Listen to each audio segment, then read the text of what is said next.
Welcome to Unmute Yourself, the podcast. I'm Nancy Medoff, author, speaker, and coach. And I'm Beth Knaus, creative copywriter and the owner of That's a Spade Copywriting Services. We are done being polite and ready to get real about confidence, boundaries, and self-respect, both personally and in the workplace. Beth and I first met when we collaborated on the best-selling communication handbook for women, Unmute Yourself and Speak Up to Stand Out. Now we are amplifying our message and taking it on the road with Unmute Yourself, the podcast. Warning, there may be, no, who are we kidding, will be some adult content. We have a bullshit button and we're not afraid to use it. So buckle up, buttercups, because here we go. Go. And we're back. Here we are, one more time. You know I love doing that. I love it. I know. We back, and today we are talking about money. We are talking about money. And can you remind me of your name again, miss? Well, yes, I was going to get into that. I was going to say, I'm Nancy. And I am Beth. I'm Nancy Medoff, more specifically, and that is Beth Knaus. Yes. And we were going to say, keep sending those reviews. Thank you, thank you, thank you, thank you. A, it makes us feel good, but B, more importantly, it makes us look good. So we appreciate that. And you know what? Look good, you feel good. When you look good, you feel good. And when you feel good, you do good. That's right. All right. There you go. All right. So we're back. We are. I'm ready for this one too. Are you going to sing the money song? Money, money, money, money.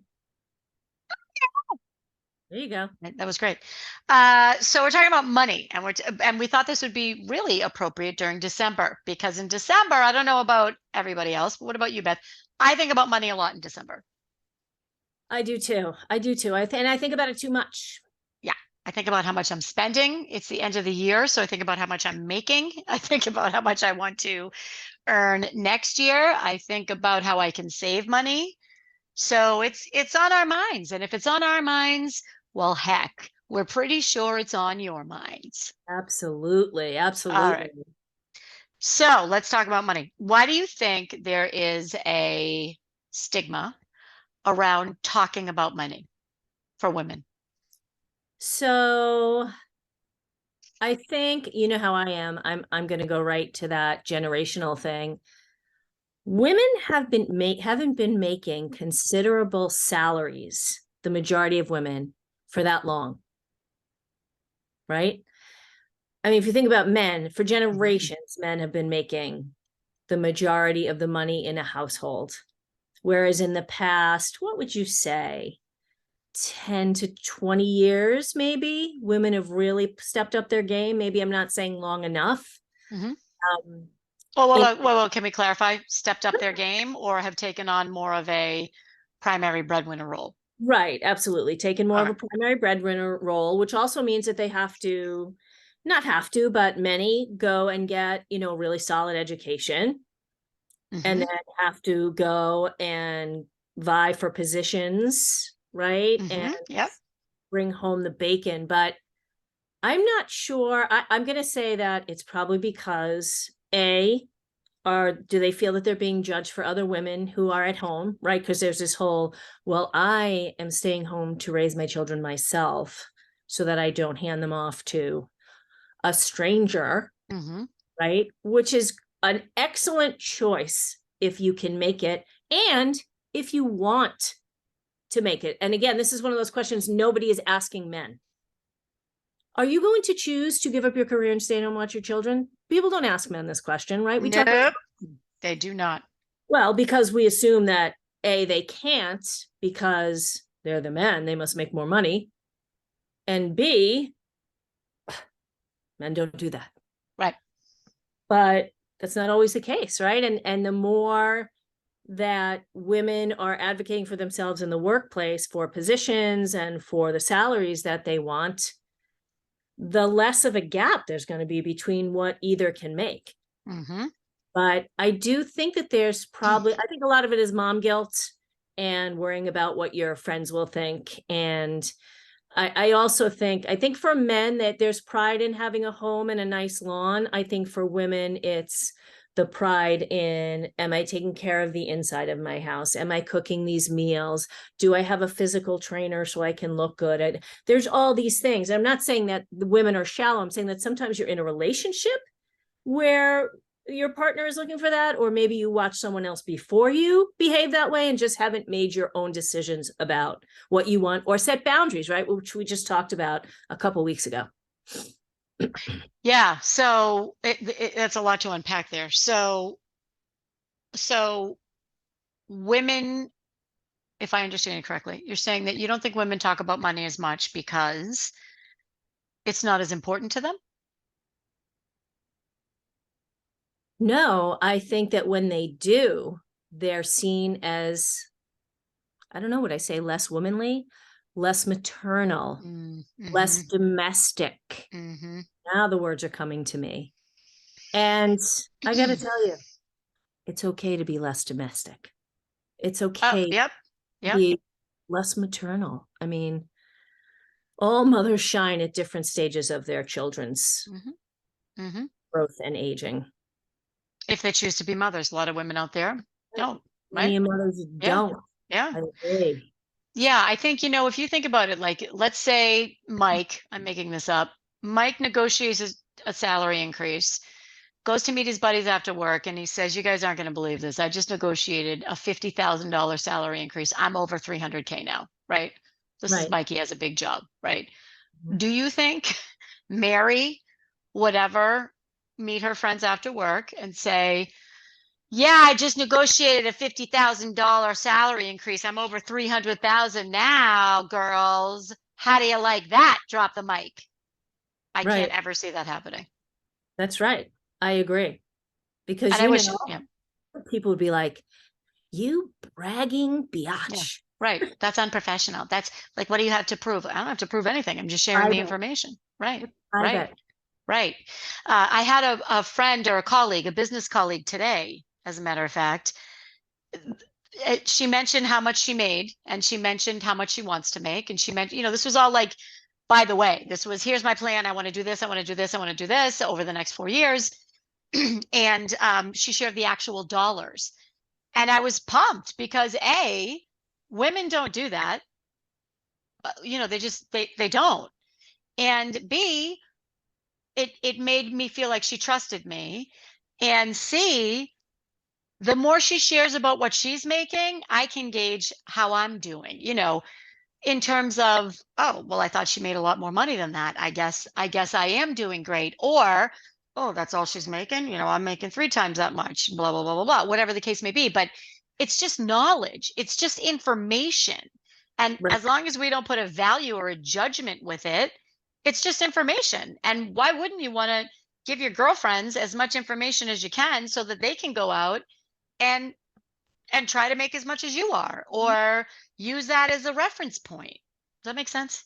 Yes. And I think this is another case of eyes on your own paper. Like, we live in this nice, modest little cape in Norwood, Massachusetts. And my goal was to live within our means and not feel so pressure to like pay our monthly bills and that sort of thing. I want to have some time and enjoy my time. And we get to go out to dinner places we want. I went to Dallas to be with my daughter. My husband and I have gone away a couple times. We are doing the things that we want to do in our life. Oftentimes I hear people say, "Oh yeah, we've been traveling and we're going, to Zimbabwe and Singapore and Russia and this and that." And there's a part of me that's like, "Oh God, that must be so nice." And then I'm like, who am I kidding? I don't want to go to those places. Right. Right. I don't want that life. Right. Right. That goes back to the authenticity. Yes, right. absolutely. Like, it's not that important for you. Right. Exactly. Right. And I think we have to remember what's important to us, and we need to stop looking up and down the streets at what our neighbors are doing or what our friends are doing, because at the end of the day, I'm going to say two things. The things that you have materially do not make you a good human being. We talked about good humans in our last episode. And, I remember one of my kids was really caught up because they had some friends that lived in a neighborhood where, these beautiful homes, 5, 6 bedroom homes, 3-car garages, big pieces of property and all that stuff. And driving nicer cars, BMWs and that sort of thing. And I remember saying, here's what you need to know. They very well might be funding that whole life. Mm-hmm. They may have grandparents that are helping them out, which good for you. That's awesome.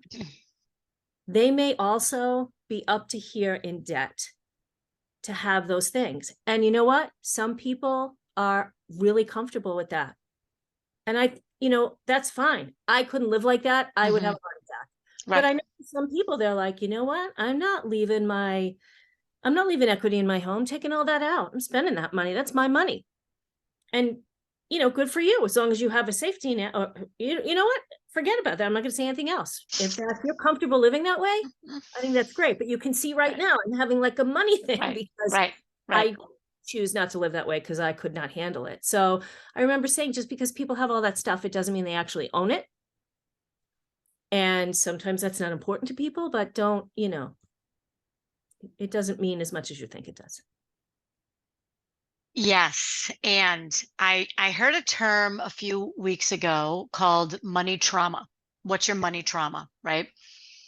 It was on podcast. And I started thinking about that, and I'm like, what does that really mean, right? Like, we all have values associated with money from when we were kids, when we grew up, how we grew up. And, you always go back to the generational cycle. I always go back to your childhood, right? So how you were raised and whoever raised you, their perceptions of money inform how you value the money. And I think that's really interesting. And I would encourage, any of the podsters who may be listening to this or who are listening to this, Obvi, to go back and think about, how your parents or whoever raised you view money affect how you view money. And one of I just discussed this with someone very close to me this week. So I finally now know why I like brands. Okay. I like big brands. And I cannot lie. And I will admit it. I'm not ashamed of it. I like big brands. I do. I work hard for my money. And if I want to spend my money on a pair of shoes that's too expensive, I'm going to do that. So I thought about why, and this is interesting, and bear with me because this is coming out of nowhere. When I grew up, we didn't have any brands, none in my house. I didn't have nothing. Like, I had nothing we bought was brand. Everything was generic. And that's an important lesson, right? It doesn't matter if it's Tropicana orange juice or if it's Stop and Shop orange juice. It's orange juice, right? It's going to get the job done. And I remember, a friend of mine was throwing out her Nike sneakers. And I'm like, are you throwing those out? She said, yeah, do you want them? And I'm like, yeah. And I was so excited that I had a pair of Nikes because my mother wouldn't buy me Nikes, right? I don't know why, whatever. She was budgeting, or, I was the youngest of 4, who knows? So now, I'm damn sure I have Nikes, and I got a lot of Nikes, and I'm using that as a euphemism. Mm-hmm. So it wasn't until I thought about this, like, oh, that's why I have, why I love this brand. And that's why I don't need one of these. I need 4 or 5 of these, because I had a scarcity mindset. And now I'm like, oh, I better get them all now, because any minute it's all going to be taken away.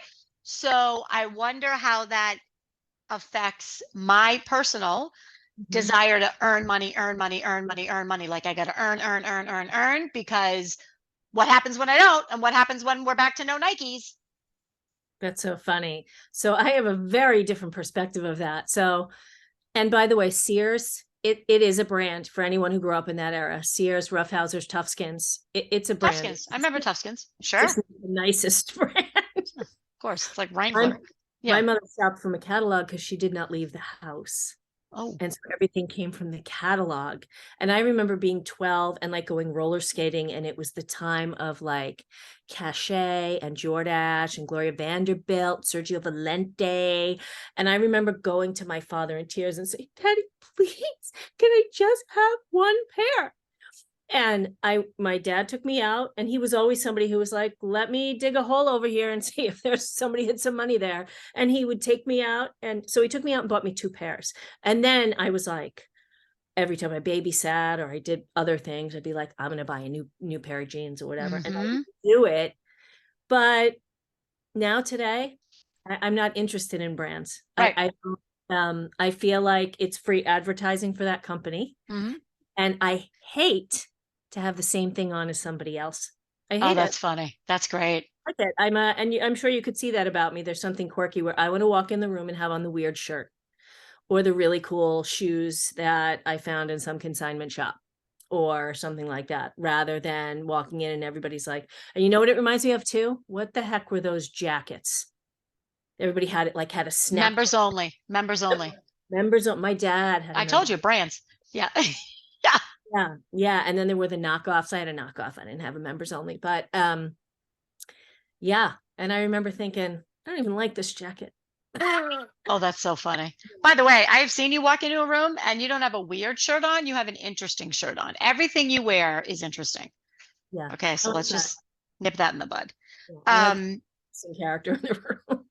Yeah, exactly. Me too. Yeah. So yeah, I think thinking about and maybe that, our moms probably never talked about it with us, right? Because the dad probably was the primary and he came home and he the bacon and blah blah blah and and dinner was on the table and all that. And we don't talk about it. So I think it's hurting us. And I think that the people who are underpaying us in many cases, while we're not blaming the patriarchy, I think the people who are underpaying us are expecting us not to talk about it. So the more we not talk about it, the more we don't talk about it, the less we will be able to change and earn more money. Right. So to speak. And I want to say something that's a little bit different than that, because I had a conversation with a friend and business colleague recently about how, I see a lot of women going into these coaching programs and they're not inexpensive. Like you're looking at, like $1,000 a month, $800 a month to work with a coach. And, maybe in their household situation, whatever they're making is gravy, and that's great. Right. And it's something that they can do while they're home, being flexible with kids' schedules and stuff. And it's not, it's got some meaning to it because it's business and it's theirs, or something they're really passionate about. And they love to learn how to be better at business and to do these things that help them build their business. So they oftentimes keep reinvesting money back into these other things. And really, what's wrong with that? Like, if that's how you are and that's how you are in your business, and you're saying, well, I take out, $10,000 to $15,000. $10,000 to $15,000 is a lot of money to add if you have a partner who's making a lot of money. Right. And then if you want to keep learning and you like the networking piece and the business building piece and all that stuff, it's okay. Right. Like, you and I have had these 10K month conversations before. And when I first started my business and I was like, in pandemic crisis, like, oh my God, I got to build a business. I was like, and everybody around me was 10K months. It made me twitch. And I was like, I don't want 10K months. It took me a long time to, like, I'd be like whispering, like it was this secret, like, I don't want the others to know that I don't want 10K months. And, right. If it happens, great, but I'm not going to kill myself to get there. And it's not the only thing I want, right? I want flexibility and time and flexibility. And that's what I want. And doing what you love. And doing what I love, right? Yeah. So I think that's we have to look at it and say, why are we only making X? Or why are we making $1 bajillion? And then say, it works for me, works for my family, right? Yep. What I 100%. Make has nothing to do with Nancy. What Nancy chooses to make has nothing to do with me. So I guess you have to, be independent, not worrying about, again, this fitting in thing that we often talk about, and this belonging. And it's like, if people aren't going to let you belong or fit in because of how much income you're making, or that you don't have a full-time job or whatever, then guess what? They suck. You're on fire today. Fire. we we still have time, and I want to make sure we talk about Good. what prompted this. Mm-hmm. Well, one was a comment from someone, and the other was, we have a mutual friend who has a client who she was working with. I don't know if you remember this. Yes. And you do. And the client was building out her business, and then the client met a man, and they fell in love very quickly, and she gave it all up. So she had like business plan, done all the things, build the business, and the minute this guy said, well, let's move and you're going to have to give up your business, or I don't know how it happened, but she was like, yeah, I'm not focusing on the business anymore.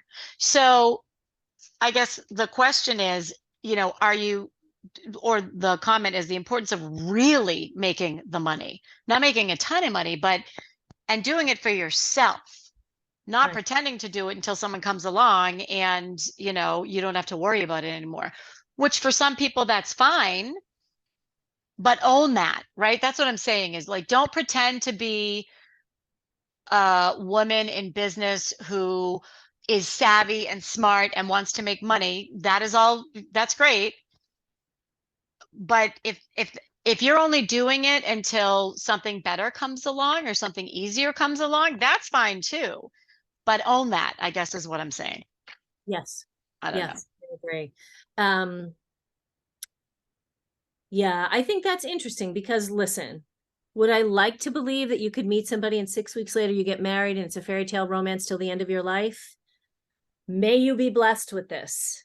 But I don't know, like, to just drop everything and go. I mean, I don't want to judge, because if it works for her, it works for her. But like, for me, I'd like to think, listen, do I know and love some women who are like, I really would like to be at home. I'd like to raise my kids. I'd like to be a homemaker.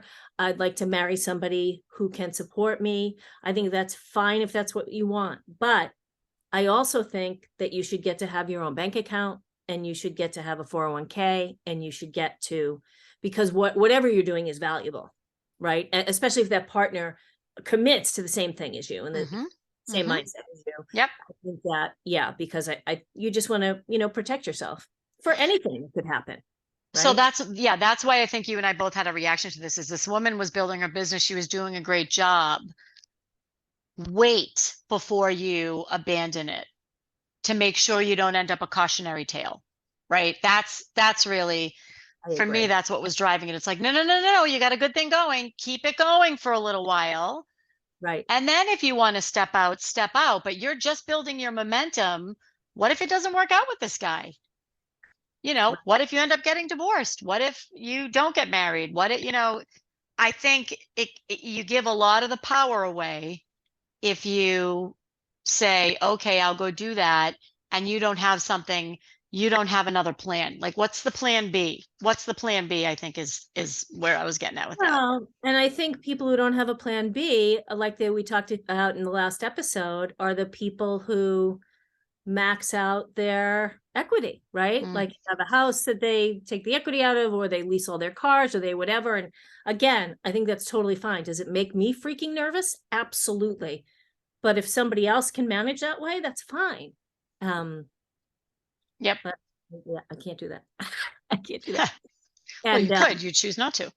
Yeah. And so I think, we really wanted to touch a little bit too about how, this difference between men and women with money. And I don't know if you find this in work, but like, I like to work with both men and women because, with women, there's this real connection and personal relationship and bonding that you create. And every once in a while, a man gets thrown in my mix, a male client, and they'll just be like, yeah, we don't have to talk for too long. I read your testimonial. You're really good. Can you tell me how much I owe? And I'll send a check today. Right. And I'm like, oh, I'm on my own. Okay. Right. Great. And I like it. I like it. They rarely want payment plans. They generally pay in full. And it's so interesting. Different. And it is really nice to have both. I really enjoy having both. Yep.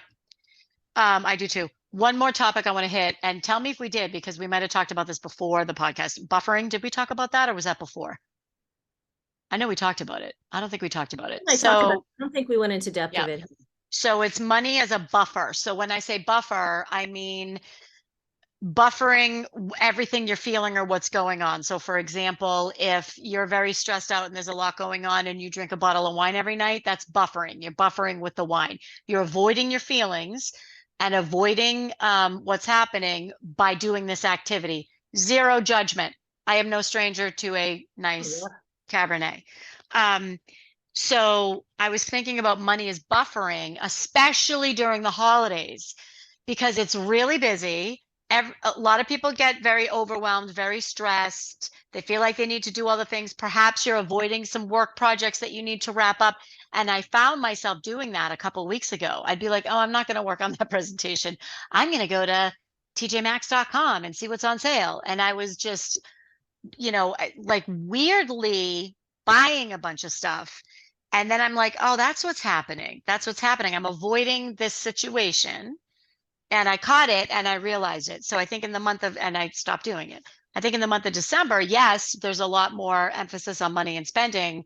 And perhaps we can be a little mindful of, okay, what's driving this? Is it simply the holiday season and I want to get these gifts for these people? Or is it, I don't want to deal with this. And I know there's a Black Friday sale still happening. So I'm just going to go online and do all the shopping and shop all and buy all the things. Yeah. Yeah, I could definitely see that. I have never buffered with money. I've buffered my money issues with other things, but I'm Right. not. And it's not that I'm not tempted. I just always, I have this real like trauma caused. I'm telling you, it all goes back to your childhood. With money, there's no two ways about it. And I'm also not that person, and this won't surprise you, where I'm like, oh, my kid has to have that toy this year. That's the toy. I could have cared less. But I still feel that way. And I don't know. I have like this weird, my husband and I argue every year. We don't argue, but he tries to push my boundary a little bit. I think if you're getting a gift in your stocking, I used to say it's $10 and under. I'll go to 15. It's a stocking. It's supposed to be trinkets, little things, pack of gum. Here's your deodorant, all that sort of stuff. And my husband will be like, "Oh, let's get this thing. We'll put it in so and so stocking." I'm like, "That's $50. That's a gift." 100%. I completely agree. Completely agree. Yeah, and I never have really. I've always been like, "Okay, this is what we're going to spend." As they've gotten older and they're in their 20s, sometimes you go. But I am not somebody who goes out and drops like hundreds of thousands of dollars on each kid. I just don't. No, it's about experiences, not things, experiences. Right, experiences or just little surprises or whatever. You know what? Those kids are grateful for whatever. And I'm going to tell this story because I think you'll enjoy it. I'll tell quickly. My dad grew up bottom of the ocean poor, right? Eating off the pond scum, poor. And his mother, like 2 months before Christmas, would go around. It was just my grandmother and her two sons. And she would take some of their things, and they'd be like, "Oh, I can't find my such and such." And she'd rewrap them and give them at Christmas again to them. And they'd be so happy to see the things that they thought they lost or couldn't find. It was like they were getting them all over again, which is how I am when I trade out my seasonal clothes. I'll be like, "I forgot I bought that on clearance." Totally. I totally agree. My mom used to wrap up socks, but they'd be good. They'd be like I'd be like, "Oh yes, socks." I'd be so psyched. Socks. It's a packet of socks. Yeah. We do Bombas every year. Every year, everybody in my family gets a pair of Bombas. Those are something. We do that as well. I'm waiting for them to have a Black Friday sale though. They will. I know last week they had 25% off, but I missed it. I saw that, but I'm like, nope, I'm waiting for Black Friday. Okay. Me too. So the Bombas call to action, the call to action. Everybody, Black Friday. You're welcome, Bombas. Every pair you buy, a homeless person gets a pair of socks. Right. So for those of you who don't know what Bombas are, they are really great socks, and they donate a pair of socks for every pair that you buy. They have men's socks. They have women's. I love it. So the call to action was to find a female in your professional network and talk to her about money. Yeah. No big deal. No big deal. Just say it. You'll feel so good to say it out loud. You should, whatever you're doing in your business, whether you're making a ton of money or not, feel good about it. You're making the choice to do it and you're happy with it. Nobody else has to be happy with it. Yes. And for those of you who are part of corporate America, whatever you are making or earning, that's, feel good about that too. I mean, that's where a lot of it comes from too, is the climbing up the ladder. And what do you think they're making? How much you think they're bringing in? What do you think they're 7 figures? It's like, you know what? Just be happy with you. And right? That's right. Cool. I think that's it. Is that it? That was exciting. That was an exhilarating conversation. That was a lot. So let us know what you think. If you liked it, leave a review. If you didn't, maybe don't. And let us know what else you want to hear about. That's right. And we all know somebody who's weird about money. Share it with them, please. Share it with someone who's weird. Spread the weird. Share it with someone who's got an interesting perspective of money, not weird. Oh, look at that. See, you just changed that from a judgy statement to a non-judgy statement. We're all good for you. We're all working. My shirt. Interesting, not weird. Interesting, not weird. Here's to everybody being more interesting in the coming week. And we will be back next week with an amazing topic. You don't want to miss it. Yes. All right. Nance, bye. I'll see you. Bye.